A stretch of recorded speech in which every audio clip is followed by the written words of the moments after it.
حضرت جندب بن عبداللہ رضی اللہ تعالی عنہ روایت کرتے ہیں کہ آپ صلی اللہ علیہ وسلم نے فرمایا، گزرے ہوئے لوگوں میں ایک شخص تھا، وہ زخمی ہوا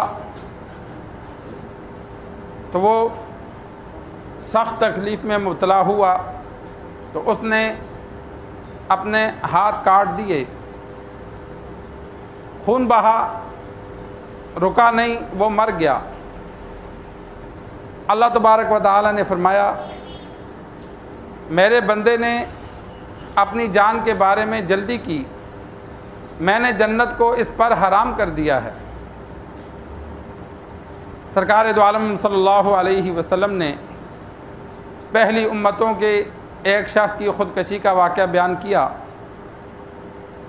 کہ بیمار تھا، کسی طرح زخمی ہوا تو تکلیف برداشت نہ کی، صبر کا دامن چھوڑ دیا تو مرنے کے لیے اس نے اپنے ہاتھ کی رگیں کاٹ دی، خون رکا نہیں تو مر گیا۔ اللہ تبارک و تعالی نے فرمایا کہ بندے نے میرے فیصلے کا انتظار نہیں کیا، جلد بازی کی تو میں نے جنت کو حرام کر دیا ہے۔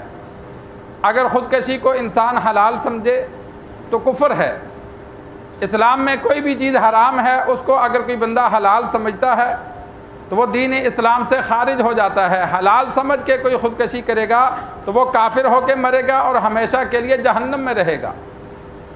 لیکن اگر کوئی بندہ مومن ہے، پریشانیوں کی وجہ سے خودکشی کر بیٹھتا ہے تو خودکشی کرنا کبیرہ گناہ ہے۔ اللہ چاہے تو معاف کر دے، چاہے تو سزا دے، سزا کاٹ کر پھر وہ جنت میں آئے گا۔ آج کل اور اسی طرح ہر دور میں حالات، واقعات انسانوں پہ آتے رہتے ہیں، لیکن انسان یہ سوچے کہ مر جاؤں گا تو اگلے جہاں کیا حال ہوگا۔ دنیا کی تکالیف تو آخرت کے عذاب سے بہت آسان ہیں۔ آپ صلی اللہ علیہ وسلم کا فرمان ہے کہ جو پہاڑ سے اونچی جگہ سے چھلانگ لگا کے مرے گا تو وہ جہنم کے آگ کے پہاڑ میں چڑھے گا اور چھلانگیں لگاتا رہے گا، قیامت تک ایسے ہوگا۔ جو اپنے آپ کو چھریاں مار کے مرے گا وہ قیامت تک آگ کی چھریاں پیٹ میں مارتا رہے گا۔ جو جس طرح خودکشی کرے گا اسی طرح اس کو جہنم میں قیامت تک کے لیے عالم برزخ میں اس کو اس طرح سزا دی جائے گی۔ تو کتنا مشکل ہے، ادھر سے مرا ادھر سے جہنم میں سزا شروع۔ دنیا کے تو ہر مسئلے کا حل ہے۔ مثال کے طور پر ایک چھوٹی سی مثال لے لو کہ انسان انتہائی بدنام ہو گیا تو جو بدنام ہو گیا اس کے لیے آسان حل ہے، دنیا سے رابطہ توڑ دے، موبائل نمبر اپنے بند کر دے، اللہ والوں کی محفل میں چلا جائے، کسی پیر کے پاس جا کے رہے، ریونڈ چلا جائے، ریونڈ میں کروڑوں دنیا رہتی ہے، کسی کو نہیں پتا کون کدھر سے آیا، توبہ کر کے زندگی گزارے۔ انسان کے ذہن پہ تو اثر تب پڑتا ہے کہ جب رابطے میں رہتا ہے۔ ایک فون کرے گا، ہاں یا تو نے یہ کیا، دوسرا فون کرے گا یہ کیا۔ انسان لوگوں سے مرنے کے بجائے لوگوں سے تعلق چھوڑ دے، یہ بھی تو ایک دنیا میں رہنے کا طریقہ ہے۔ کتنے ہی لوگ ہیں جو چور ہیں، ڈاکو ہیں، انہوں نے لوگوں سے تعلق توڑا ہوا ہے، نہ رشتہ دار جانتے ہیں، نہ ماں باپ جانتے ہیں۔ ماں باپ نے گھر سے آگ کیا ہوتا ہے، وہ آگ مجبوراً کرتے ہیں کہ جب چوری کرتا ہے، ڈاکہ مارتا ہے، پولیس گھر آتی ہے۔ اب ایسے بندوں کو تلاش کرو، کوئی رابطہ نہیں ہوتا، فون کرو اٹھاتے نہیں ہیں۔ تو انسان نیکی کے لیے ایسا کر لے، اللہ سے تعلق جوڑے، جو پچھلے گناہ ہیں ان سے معافی مانگے۔ کوئی بھی پریشانی ہے تو کسی عالم سے ملاقات کر لے، کوئی نہ کوئی حل اس کا نکل آتا ہے۔ لیکن موت حل نہیں ہے، انسان اپنی جان کا مالک نہیں ہے۔ یہ جان، یہ زندگی اللہ کی امانت ہے اور اس امانت میں خیانت کرنا یہ حرام ہے۔ اللہ نے جو ہمارے لیے زندگی کا وقت لکھا اس کو ہم پہلے ختم کریں تو یہ اپنی جو اللہ نے ایک وقت دیا اس میں ہم خیانت کر رہے ہیں۔ اللہ کے فیصلے کا انسان انتظار کرے، جو موت کا وقت مقرر ہے وہ آ کے رہے گا، شاید کہ اسی لمحے اگلے لمحے اس کی موت ہو اور وہ 1 منٹ پہلے خودکشی کرے تو ہمیشہ کے لیے جہنمی بن جائے۔ البتہ کبیرہ گناہ ہے، جنازہ پڑھا جائے گا، مسلمانوں کے قبرستان میں دفن کیا جائے گا۔ آپ صلی اللہ علیہ وسلم کے دور میں چند واقعات ہوئے۔ ایک جنگ کا واقعہ ہے کہ وہ کافر بندہ تھا، منافق تھا، ایسا لڑا کہ صحابہ رشک کرتے تھے کہ یار یہ کیسے لڑتا ہے۔ تو آپ صلی اللہ علیہ وسلم نے فرمایا یہ جہنمی ہے۔ تو ایک صحابی اس کے پیچھے ہو گیا، وہ لڑتا جائے اور صحابی اس کا تماشا دیکھے۔ وہ زخمی ہو گیا، جب زخمی ہوا تو اس نے اپنے ہاتھ کاٹ دیے، ہاتھ کاٹے اور مر گیا، خودکشی کر لی۔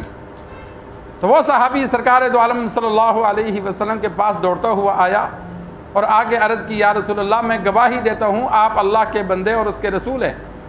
آپ صلی اللہ علیہ وسلم نے فرمایا کیوں، کیا وجہ بنی؟ اس نے کہا جب آپ نے یہ جملے کہے کہ یہ بندہ جہنمی ہے تو ہم پریشان ہو گئے کہ ہم میں سے اتنا کوئی جذبے سے نہیں لڑ رہا جتنا یہ لڑ رہا ہے، لیکن آپ نے فرما دیا وہ جہنمی ہے تو میں نے اس کا پیچھا کیا، تو اب میں نے دیکھا کہ اس نے خودکشی کر لی۔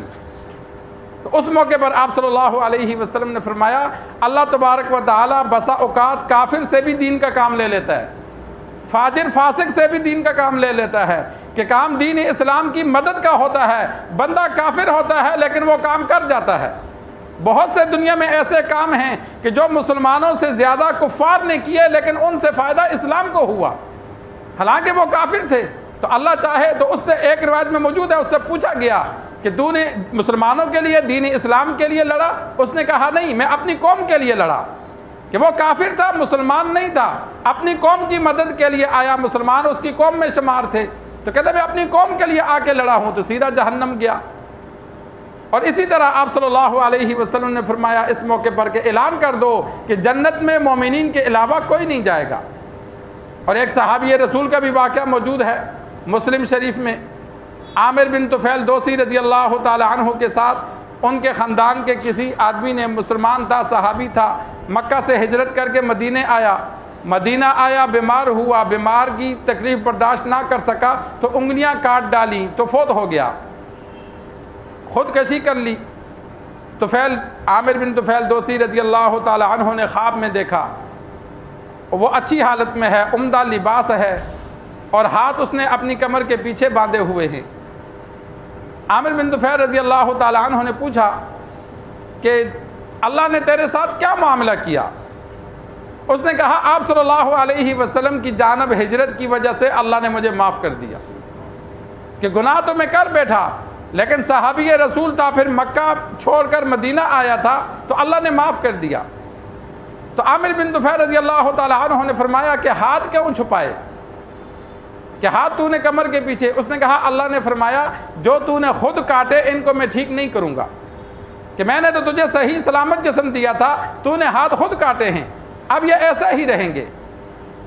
فجر کی نماز کے بعد آپ صلی اللہ علیہ وسلم کا معمول تھا کہ صحابہ سے پوچھتے کسی نے خواب دیکھا تو صحابہ بتلاتے، اگر نہ خود دیکھا ہوتا تو اپنا خواب سناتے، تعبیر بتلاتے۔ تو آپ صلی اللہ علیہ وسلم کو عامر بن طفیل رضی اللہ تعالی عنہ نے اپنا یہ خواب سنایا کہ یا رسول اللہ میں نے اس کو اس حال میں دیکھا۔ آپ صلی اللہ علیہ وسلم نے دعا کی یا اللہ اسے بھی اور اس کے ہاتھوں کو بھی معاف فرما دے۔ آپ صلی اللہ علیہ وسلم سے رب کا وعدہ ہے کہ جس امتی کے لیے دعا کریں گے، ہاتھ اٹھائیں گے، اللہ آپ کی دعا کو، سفارش کو قبول کرے گا۔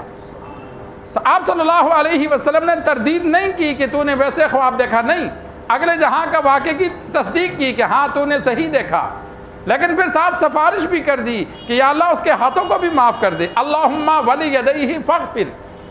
تو یہ خودکشی کرنا کبیرہ گناہ ہے، اس سے بندہ اسلام سے خارج نہیں ہوتا، لیکن انسان اپنے ماحول میں دیکھے جس پر شک پڑے کہ یہ حالات سے مجبور ہے، تنگ ہے، تو انسان پھر اس کو سمجھائے، کوئی ایسا حل نکالے کہ اس کی پریشانی میں کمی ہو، اس کو مزید نہ پریشان ہونے دے۔ اللہ سے دعا ہے اللہ ہمیں دین سیکھ کر، سمجھ کر ہر برے عمل سے بچنے کی توفیق عطا فرمائے۔